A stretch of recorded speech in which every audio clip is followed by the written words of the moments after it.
Rylan Vance gripped the steering wheel of his aging gray minivan as the rain tapped lightly against the windshield, his 6-year-old daughter, Piper, softly humming in the backseat with her stuffed rabbit tucked under her arm.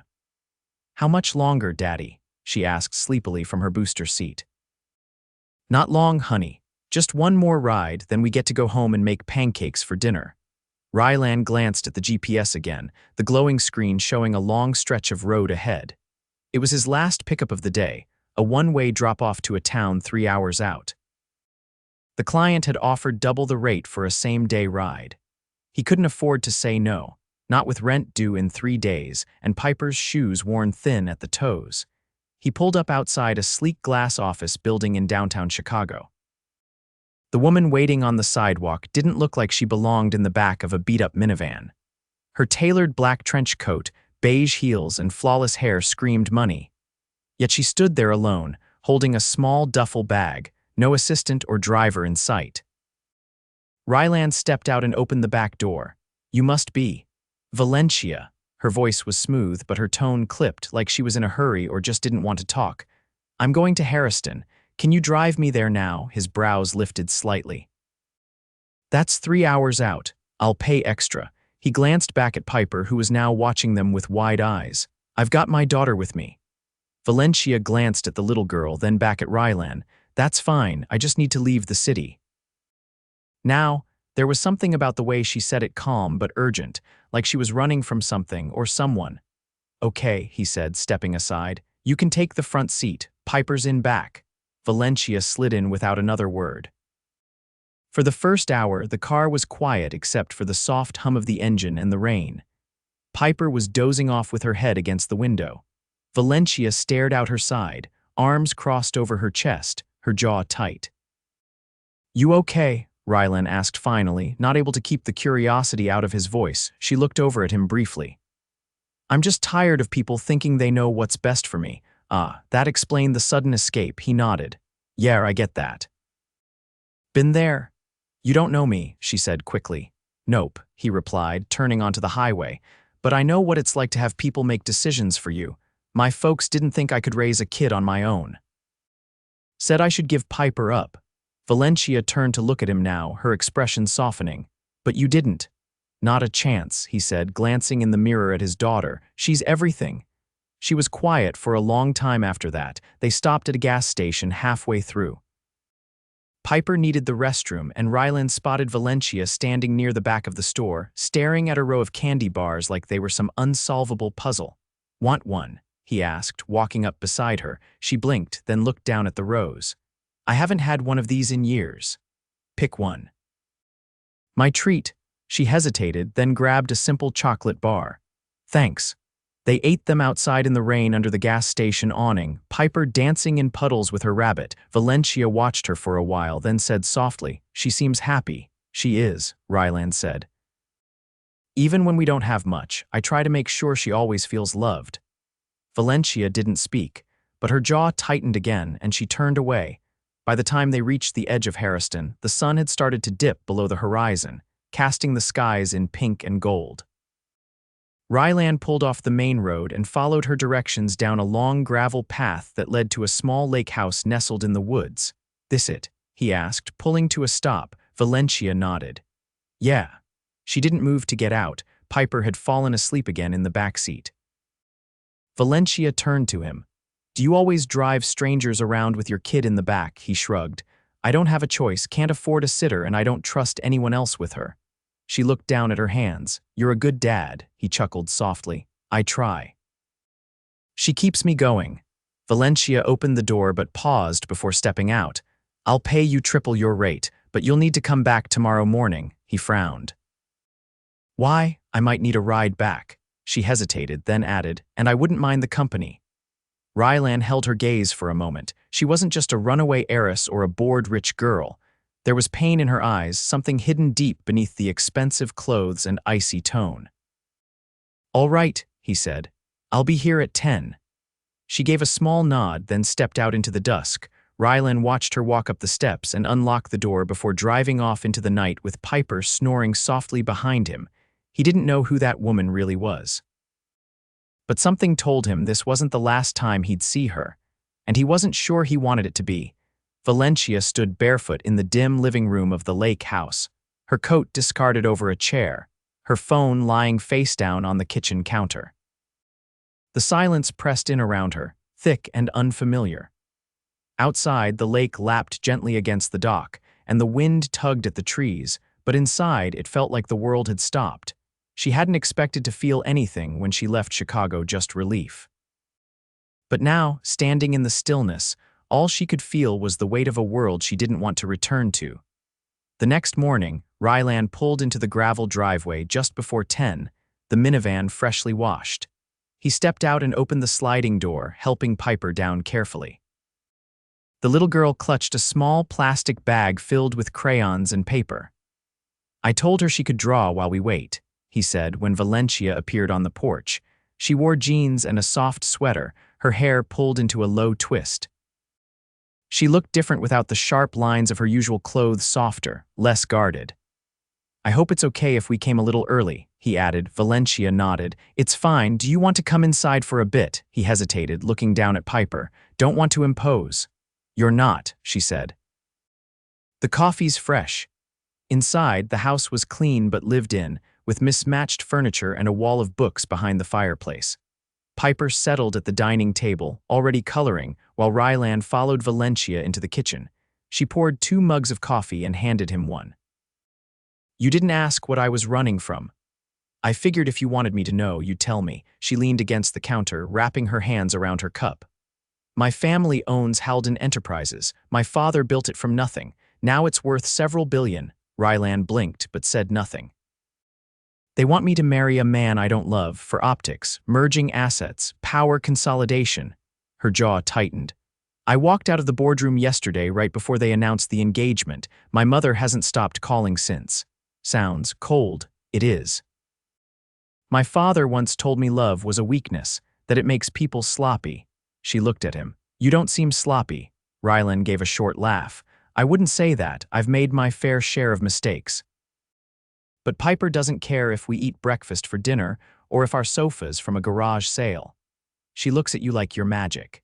He glanced toward the dining room where Piper was now drawing a house with a huge sun in the corner. "She deserves someone steady." "I can't be perfect, but I can be hers." Valencia set her mug down. "Why didn't you ever remarry?" He paused. "Never found anyone who made me want to try." She looked away, her expression unreadable. After an hour, they stepped outside. The air was crisp, the sky clear. Valencia carried a small tote bag over one shoulder and locked the front door behind her. As they walked to the car, she glanced at Piper, who had collected stray pine cones from the yard and was lining them on the porch steps. "Do you ever do anything just for yourself?" Valencia asked suddenly. Rylan let out a breath. "Not lately. Between work, rent, and Piper, there's not much room for hobbies. If you could, what would you do?" He looked at her, surprised by the question. "I used to play guitar, nothing fancy, just strumming in the evenings. Piper likes it when I sing to her." "You should do it again," he shrugged. "Hard to feel like music matters when the fridge is half empty." Valencia didn't say anything, but her expression shifted, something thoughtful flickering behind her eyes. The drive back was easier than the one before. The tension between them had changed, still present, but different now. Not sharp, not cautious. Just waiting. Halfway through, they stopped at a roadside diner. It was a small place with red booths, faded menus, and a jukebox that still worked. Valencia ordered a grilled cheese and tomato soup. Piper got pancakes shaped like animals. Rylan went with a turkey club. As they waited for the food, Valencia leaned her chin on her hand and looked at him across the table. "Do you ever think about what your life would be like if things had gone differently?" "All the time," he admitted. "But then I remember I'd still want to end up with her. No matter how hard it's been, I'd choose Piper every time." She nodded slowly. "I envy that." He didn't ask what she meant. Later, back in the car, Piper fell asleep again, her head resting against her rabbit. Valencia reached forward and turned down the volume on the radio. "My father will send someone to find me by the end of the week," she said quietly. "They'll track the card I used to pay for the gas. You want me to take you somewhere else?" She shook her head. "No. I think I'm done running." When he pulled up outside her apartment in the city, she didn't get out immediately. Instead, she turned to him. "Would you?" She stopped, then tried again. Would you have dinner with me? Just you and me, no driving, no work, just something normal. He studied her for a moment. I'd like that. Her lips curved into a small smile. Tomorrow, tomorrow. She leaned over and pressed a kiss to Piper's forehead, so light it barely touched. Then she stepped out and disappeared into the building without looking back. Rylan sat there a moment longer, heart thudding harder than he expected. He hadn't planned for any of this. But maybe, just maybe, neither had she. Rylan adjusted the collar of his only blazer, a navy one he usually reserved for weddings or job interviews, and checked the time on his phone. 6:45. Valencia had said 7. Piper was at his neighbor's for the evening, thanks to a last-minute favor and a promised stack of coloring books. He stood outside the entrance of a modern rooftop restaurant in River North, the kind of place he'd seen in glossy magazines but never stepped foot in. The valet had looked twice at his minivan before handing him a ticket, but Rylan barely noticed. His thoughts were fixed on what tonight meant. The hostess led him to a table set near the edge of the terrace, where string lights crisscrossed above, and the skyline shimmered like a painting. He sat, hands clasped in front of him, unsure if he'd ever felt more out of place and yet, strangely, not unwelcome. Valencia arrived 10 minutes later. She wore a black wrap dress with sleeves that fluttered at her elbows, and her hair was swept back in a way that made her cheekbones look sharper. But it wasn't her clothes that drew his eyes, it was the way she looked at him, like she already knew what he'd say before he said it. I wasn't sure you'd come, she said, taking her seat. I said I would. No one ever keeps their word in my world, she said, unfolding her napkin. They show up when it benefits them. Rylan didn't reply, he didn't have to. They ordered Valencia, choosing a dish with ingredients Rylan had never heard of while he went with steak, medium well. As the waiter left, she leaned a little closer across the table. Did you always want to stay in Chicago? He shook his head. I used to think about Alaska, somewhere quiet. Big sky, but life got in the way. You could still go. With Piper, I can't just pick up and leave. She's got school, her routine, her friends. I wouldn't take that from her. Valencia's fingers traced the edge of her wine glass. If you could, though. If all the pieces lined up, I'd take her someplace where she could run wild. Trees, fresh air, no traffic, just space to breathe. She tilted her head. No mention of someone to share it with. I haven't met anyone who'd want the package deal. Her gaze didn't waver. Maybe you have. The waiter returned with their food, breaking the moment. As they ate, the conversation shifted. I've never been here, Valencia said, gesturing to the restaurant. I always passed it on my way to meetings. Thought it looked like somewhere people go to pretend they're happy. And now, I'm not pretending tonight. Rylan set his fork down. Is that why you asked me here? I asked you here because I needed to remember what it felt like to be seen as more than a name on a press release or a pawn in a business deal. You could disappear, he said. You've got the money. Start over.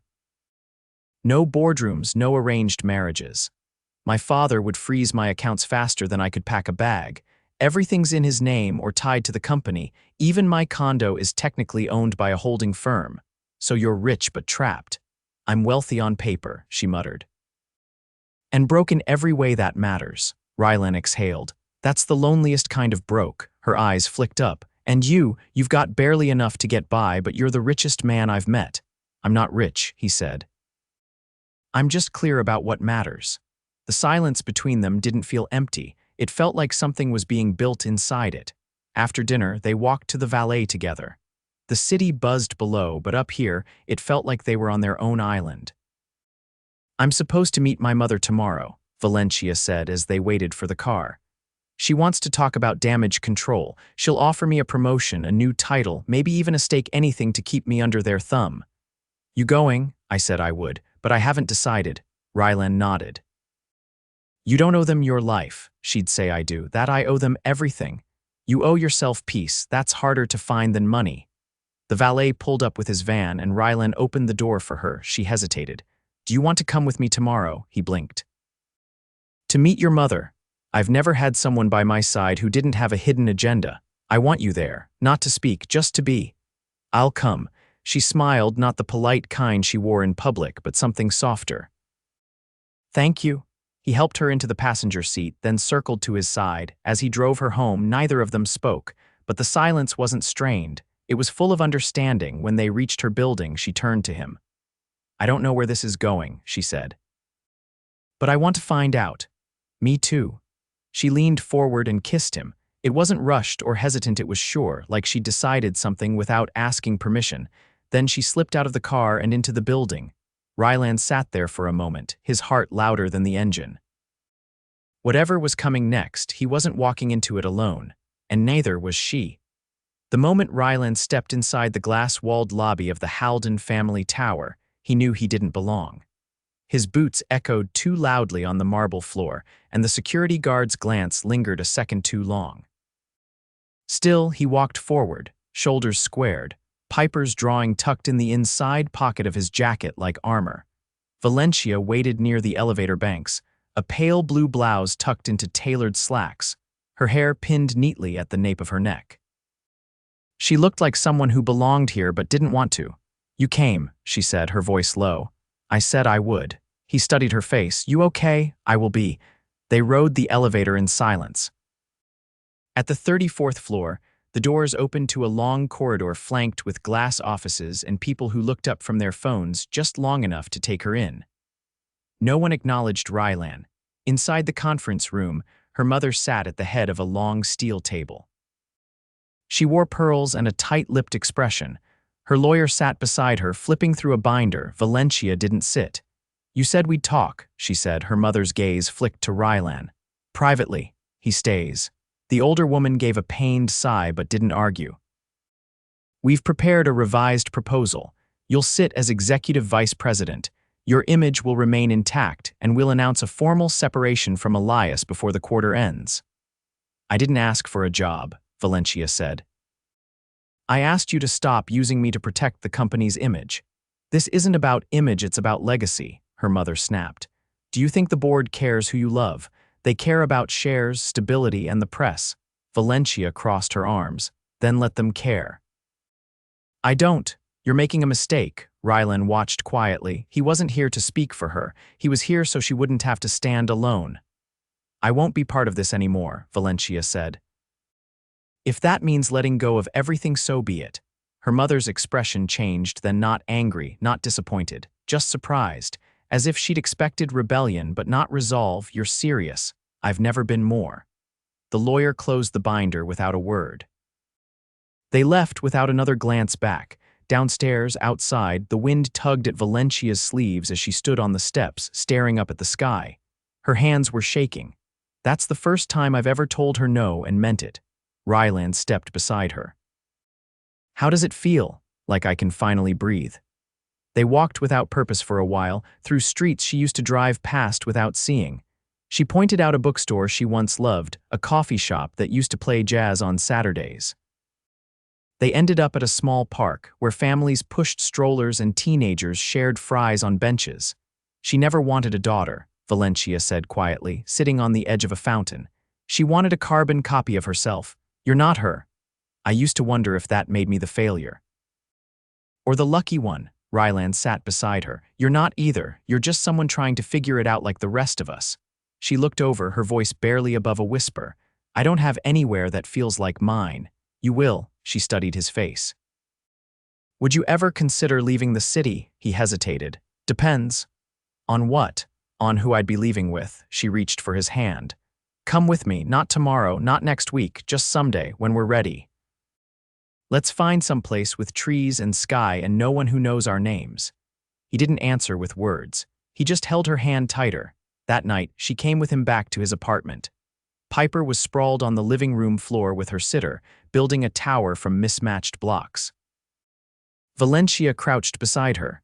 "Can I help?" Piper looked up, eyes wide. "You don't know how yet," Valencia smiled. "Will you teach me?" Rylan watched them from the kitchen doorway.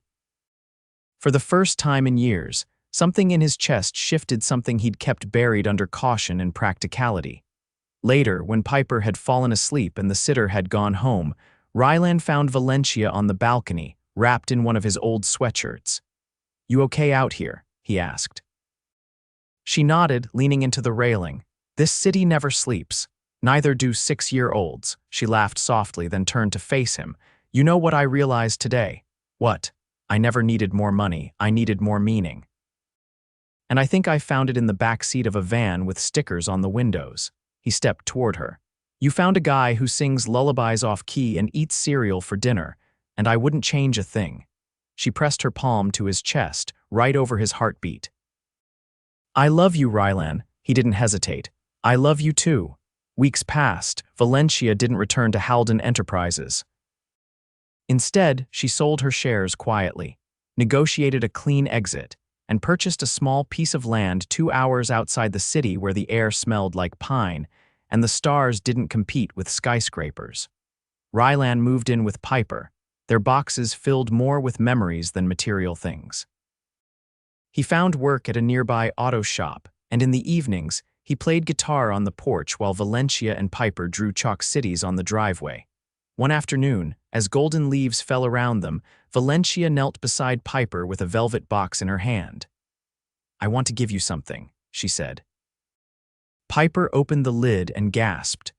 Inside sat a delicate gold locket with a tiny engraving on the back. For every mile we traveled to find each other. It's for all of us, Valencia said. Because we found where we belong.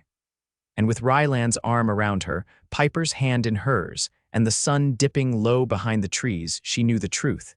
She hadn't just fallen in love with a kind soul, she'd found her home. The first snowfall came early that year, blanketing the hills in soft white and frosting the edges of the cabin windows.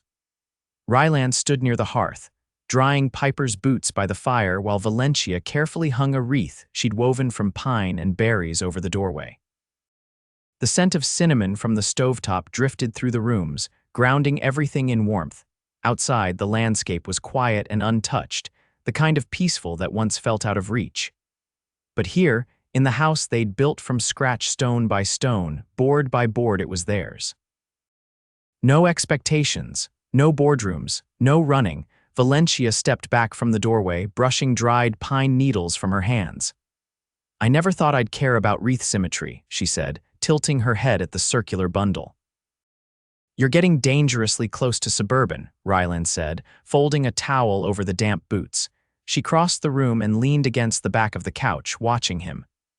You think I'd make a good suburban wife? You already do. Minus the yoga pants and HOA meetings, she laughed, full and unguarded. I'm never going to own yoga pants. Shame, I was going to get you a monogrammed travel mug. You do that and I'm moving out. He grinned and tossed the towel over the armchair, stepping toward her. She met him halfway, her hands sliding around his waist. I had a video call this morning, she said, her voice softer now. With who? An independent design firm in Oregon. They're small, but they're building from the ground up. They want me to help them restructure and expand. No titles. No press, just strategy. He brushed a strand of her hair behind her ear. Do you want it? I'd be able to work remote, set my own hours. It wouldn't pull me back into that world, not really. You don't need my permission, I know, but I want your blessing. He kissed her forehead.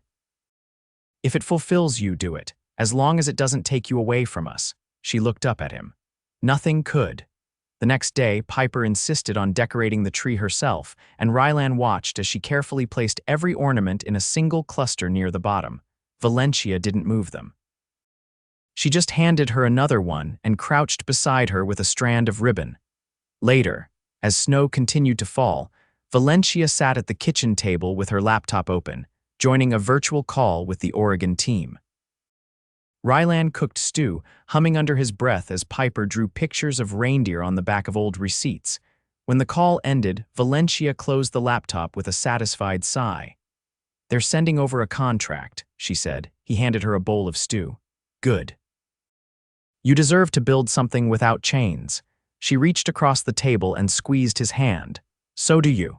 I'm thinking of starting a small repair shop here, he said, glancing out the window. There's not much competition, and people still need a place to fix their trucks. Would you call it Vance Auto? Too predictable. I was thinking Piper's Garage. Valencia laughed. She'd love that. She already made a logo, he said, pulling out a napkin where a stick figure held a wrench next to a van with wings. Trademark it now, she said, holding it to her chest. By February, the shop was in progress. Rylan cleared out an old barn with the help of a few neighbors, and Valencia painted a wooden sign with Piper's drawing at the center. They celebrated the grand opening with hot cider and a bonfire, Piper wearing a tiny tool belt and handing out cookies she'd helped bake. That night, after the guests had gone and the stars had scattered clear across the sky, Rylan led Valencia to the edge of the field behind the house. The snow was still fresh, crunching under their boots as they walked. "What are you doing?" she asked, her breath curling in the air. He stopped beneath the old oak tree where they'd once sat during the first week they'd moved in. He turned to her, pulling something from his coat pocket. She froze. It wasn't a velvet box. It was a tiny, weathered ring with a silver band and a small, heart-shaped stone. "It belonged to my grandmother," he said. "I've had it for years. I used to carry it around and tell myself I'd know when it was time." Her eyes filled, but she didn't speak. "I know we didn't come into each other's lives the way most people do, and we've both had to fight to get here. But I love you. I love who you are, who you've become, and who you're still becoming. I want to build the rest of this life with you, whatever it looks like." He held it out. "I don't have a yacht or a penthouse, but I've got a home. And it's yours if you want it." Valencia took the ring slowly, her fingers trembling. "I don't care about yachts," she whispered. "I care about you and Piper. And the way it feels to wake up knowing I'm exactly where I'm supposed to be." He slid the ring onto her finger and she leaned into him, burying her face into his neck. They stood there for a long time beneath the stars. Months later, they married under that same oak tree. The ceremony was small, just a few close friends, Piper tossing flower petals with wild abandon, and a breeze that carried the scent of lilacs across the field. Valencia wore a simple ivory dress, her hair loose around her shoulders. Rylan wore jeans and a white linen shirt, his boots cleaned but still dusty. During the vows, Piper stood between them, holding both their hands. "I now pronounce us a family," the officiant said, voice full of warmth. Piper cheered before anyone else could speak. They danced barefoot in the grass, ate pie instead of cake, and lit paper lanterns that floated upward until they vanished. Later that night, after Piper had fallen asleep curled on the couch with her rabbit, Valencia and Rylan sat on the porch swing, their fingers laced together. "I used to think love had to come with rules and expectations," she said. "What do you think now? I think it just needs to be chosen, every day, without fear." He kissed her gently. "Then I'll keep choosing you. Always." And as the wind rustled through the leaves and the lanterns flickered out in the sky, they held each other close in the place they'd built from nothing, not because they had to, but because love, real love, had finally found them, and this time it was theirs to keep. Forever.